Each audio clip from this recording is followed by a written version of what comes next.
Hello, my name is Mooncat and welcome back to another beta recap where I will go through what has happened on the beta server the last week. In this video I will go through the changelog, I will go through some very nice changes to the fall event, I will talk a little bit about an A/B test that's going on in regards to ads, and then finally I will go through the first look at the Halloween event.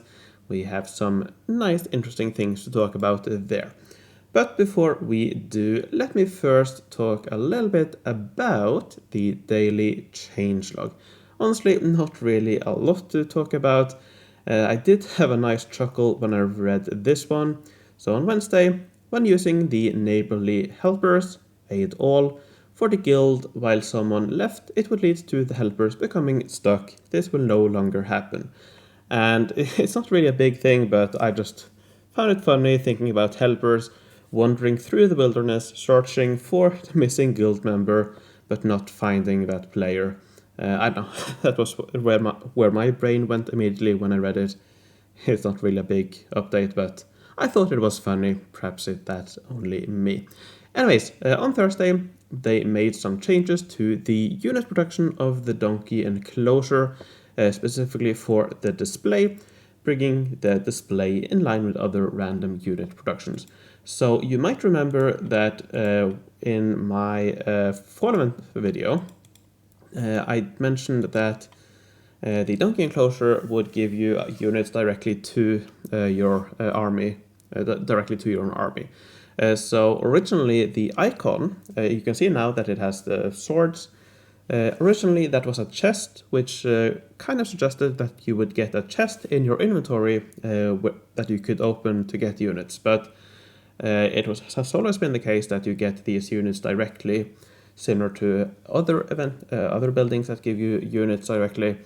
But yeah, the icon for it was a little bit weird. So that has been updated, and you will also notice another update, or you might notice another update. Previously, it gave up to 12% attack and defense, both for the defending army. That has now been changed to defense for both attacking and defending army. So now you can see that this gives 10% defense in the future. That is up to 12% defense. So that's one of the first changes to the fall event. For the donkey enclosure, the attack boost for defending army has been changed to defense boost for attacking army. And that actually makes this a really good building. Up to 12% defense boost for 4 tiles, 5 if we include roads. That is 3 or a little bit under defense per tile, which is almost up there with the Sentinel outpost. So in terms of defense, this is really good. But with that said, you do need to spend diamonds to get this. Not only do you need to buy the event pass, but you also need to buy, I would say probably around, I don't know, 10,000 perhaps, 10,000 diamonds to get to this as well. So yeah, you probably can't get this for less than 10,000 diamonds. So if you get it, you get it, but I wouldn't spend the diamonds specifically for this. Anyways, there has also been some other big changes. First of all, the sunflower oil press has been buffed quite a lot, so let's also look at that in-game. So, first of all, the forge points have been increased to 12. That was 8, I believe. The goods has been increased from, I believe it was actually 6, very low. That is now 34 in total.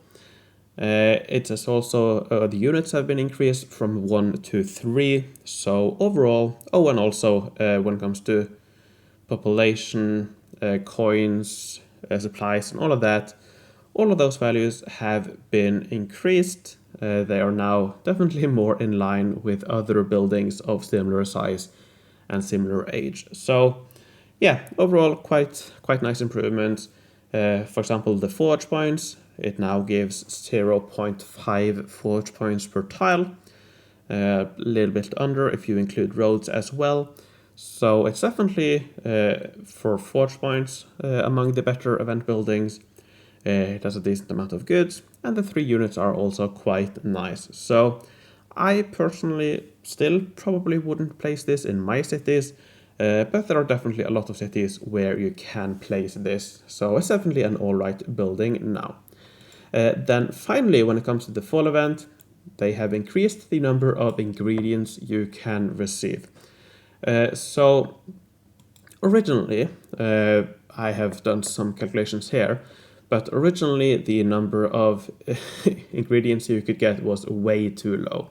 So it has now been increased by, all the quests now give 2 ingredients per quest instead of 1. So that means you get 33 more ingredients there than before. And also the daily login has been changed from 1 to 2 ingredients per daily login. So now in total you can get around 180 ingredients from these sources. That is assuming that the number of ingredients you start with hasn't been changed. I did see a comment suggesting it might have been, so we will have to see. But if that is the case, it's probably not to buy a lot. But yeah, in any case, you will get around 180 ingredients as of now, which is a little bit low still, I think. I didn't talk about this in my fall event video because I hadn't looked at the numbers yet, but originally the number of ingredients you got was way too low to get enough for the main building to get that fully leveled. So to get it fully leveled, you either need 220 ingredients, or you need 180 ingredients and land in the top 20% to get into the Apprentice League. So either 220 ingredients, let's go back here for a moment.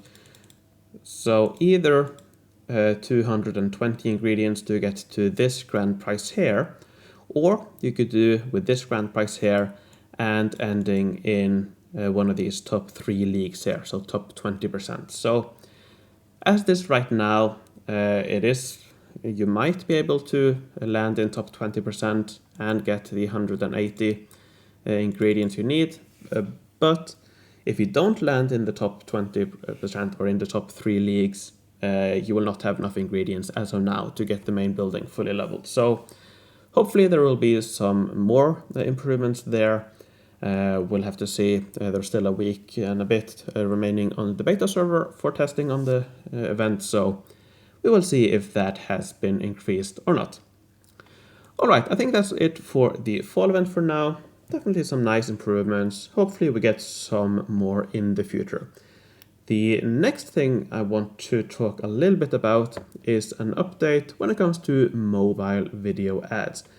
Mobile video ads specifically. So they have announced an A/B test.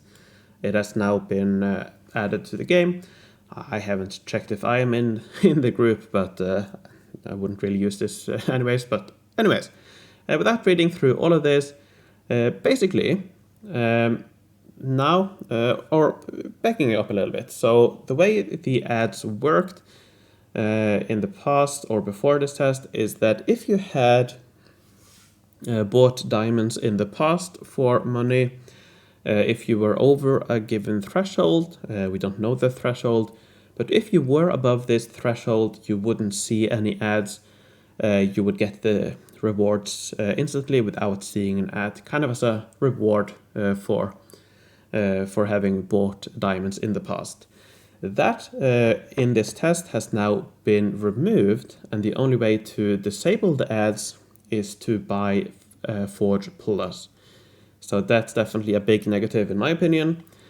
The other changes is that you can now, that there are 2 more ways to watch ads to get rewards. One is to reduce construction time. So now when you construct a building, you can watch an ad to reduce the time by 10%. And only once per building. So definitely not that big of a difference, but it's nice, I suppose. And then also double castle points. Now that might sound quite nice, but it only counts for the daily chest with castle points. So it's a bit, I suppose, but it's definitely not as much. So personally, this doesn't really interest me at all. It's more of a nerf for me because of this point here, where players who have bought diamonds in the past will no longer be able to not see ads, which includes me, for example. But the main reason I wanted to share this is because I think Beelzebub here had some really good suggestions for how to improve ads, and I kind of wanted to go through them because I really like these suggestions. So his first suggestion, when it comes to this point here, reducing construction time, 10% is way too low.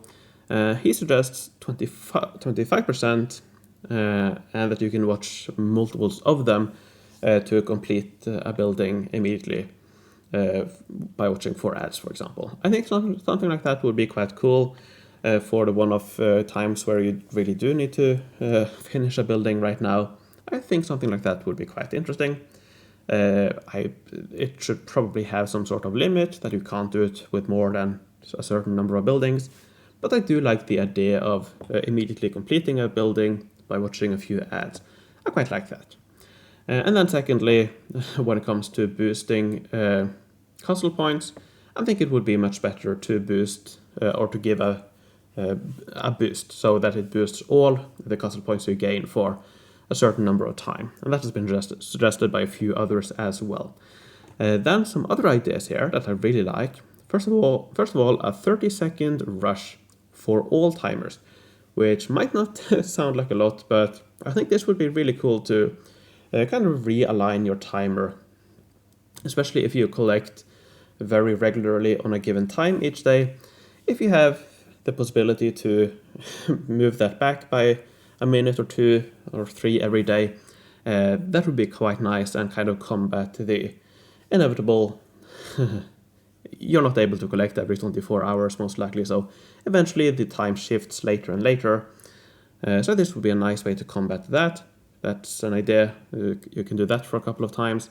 The heal all for units, that's something that personally I find really interesting if that was an option, because currently, I'm sure a lot of you know, but I'm currently working on my higher age unit series, and there is actually one of the very few cases where I would heal units. So if this was an option, so instead of paying diamonds to heal a unit, you could do it by watching an ad, I think that would be really interesting. So yeah, that's something I find really interesting. And this one, I don't really understand why this hasn't been added already, but the collect all button seems like a very sensible place to place the ad option. So instead of spending 5 diamonds, you could watch an ad to collect all your productions. I think that might be a cool idea. And then an idea that I think is quite cool, but that's perhaps a little bit OP, but unlocking the event pass by watching, he suggests 1 ad per day.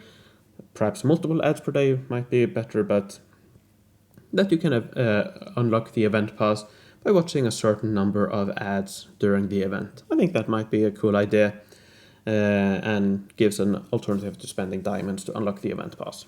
So yeah, just some interesting ideas. If you have any ideas, please leave those in the comments. I don't really think this is very interesting, the official stuff, but I do think some of the comments here are really interesting, and hopefully some of those might be added in the future. So yeah, I mainly wanted to highlight these. Alright, let's move to the spoiler section where we have some interesting stuff about the Halloween event. So, first of all, it seems like we have a new mechanic, the Tool Orb. Now, I don't really have any ideas of what this is or how it will work, but it does seem like an additional feature, and I think it might be connected to, or perhaps boost your tools. So for those who don't remember, the Halloween event is pretty much the same as the archaeology event. You dig through sand, or in this case cobwebs, light your way through cobwebs to find hidden treasures. So I wonder if these might be some way to boost or buff your tools, perhaps for a limited number of attempts or a limited number of time or something like that. Because we have some new assets where with the same tools as last year, but instead they are bright tools. So seems like we have two different types of tools. One seems to be, I don't know, an improved version. So I think these might be linked to this new tool orb. How we get this orb, I don't know. That will be interesting to see, but it does seem like it is something that you can activate. I don't know. We'll have to see what it is, but I'm definitely very interested to see. I do quite like the Halloween and archaeology events. It is one of my favorite types of mechanics because it is actually a little bit strategic. But yeah, it's interesting. Now, in addition to that, we also have these here. So this seems to be a shop background, so where you buy things for real money, but also connected to the pass or the event pass. And we see this later on that we have some other images of the event pass. So this might suggest, like UrBhelp here suggests, it might mean that you can buy the event pass directly with money instead of diamonds. That could be a cool idea, I think. We'll have to see if it is worth it or not, or what the difference is in terms of price and so on, but that might be an interesting idea. Another way to buy the event pass, get some additional castle points and so on. So that might be a cool idea. We'll have to see if that is the case or if this is something completely different. But I do think that would be an interesting idea. I probably wouldn't do it myself, but it's an interesting idea. Anyways, we have some more assets as well connected to the event pass. Nothing out of the ordinary here. All of these are familiar from previous events. If we go in-game again and look at the event pass, this banner here, for example, is this banner here. This border around here is this here. This border here is around the current item and so on. So it's nothing special, but updated for the Halloween event. And I really like the look of this, like the color choice and all of that. So yeah, no, it looks really cool, I think. But in terms of mechanics, this is the same as in the last couple of events. Then finally, we have some portraits. I think these are all right. Not really my cup of tea, but I suppose some of you might be interested. And there's also some other portraits that are quite interesting. It suggests that you might get something for forge points, or with forge points. Who knows what this means, but I suppose we will have to see closer to the event what this means. And if this is connected to the event at all, it might be connected to something else entirely. So yeah, I suppose we will have to see. Alright, I think that's it for this video. Some interesting stuff when it comes to the Halloween event, some nice improvements to the fall event, and some not so interesting changes or testing when it comes to the ads. Alright, with that, let me end this video by thanking my Patreons for their support. I would like to thank Comstar, Fort Prefect, Lorden, Broken Robin, Kim Cayley, Joshua Clark, Rolf the 8th, PQ the Goat, Dan Suminad, Merrick B, Arkler, Hugo Kant von Count, Jan Fredriksen, Judith Janves, Filda, Rush, Susan Weiss, Megarock, Rocco, Henrik Dari Klerberg, Mattia, Upshady Obsessed, Rap, Kim, XD, Odaril, Mike, Mindsy, and Wolfboy. That will have to do. I will not edit that out, so enjoy that. Alright, thanks for watching, take care, and I will see you in the future.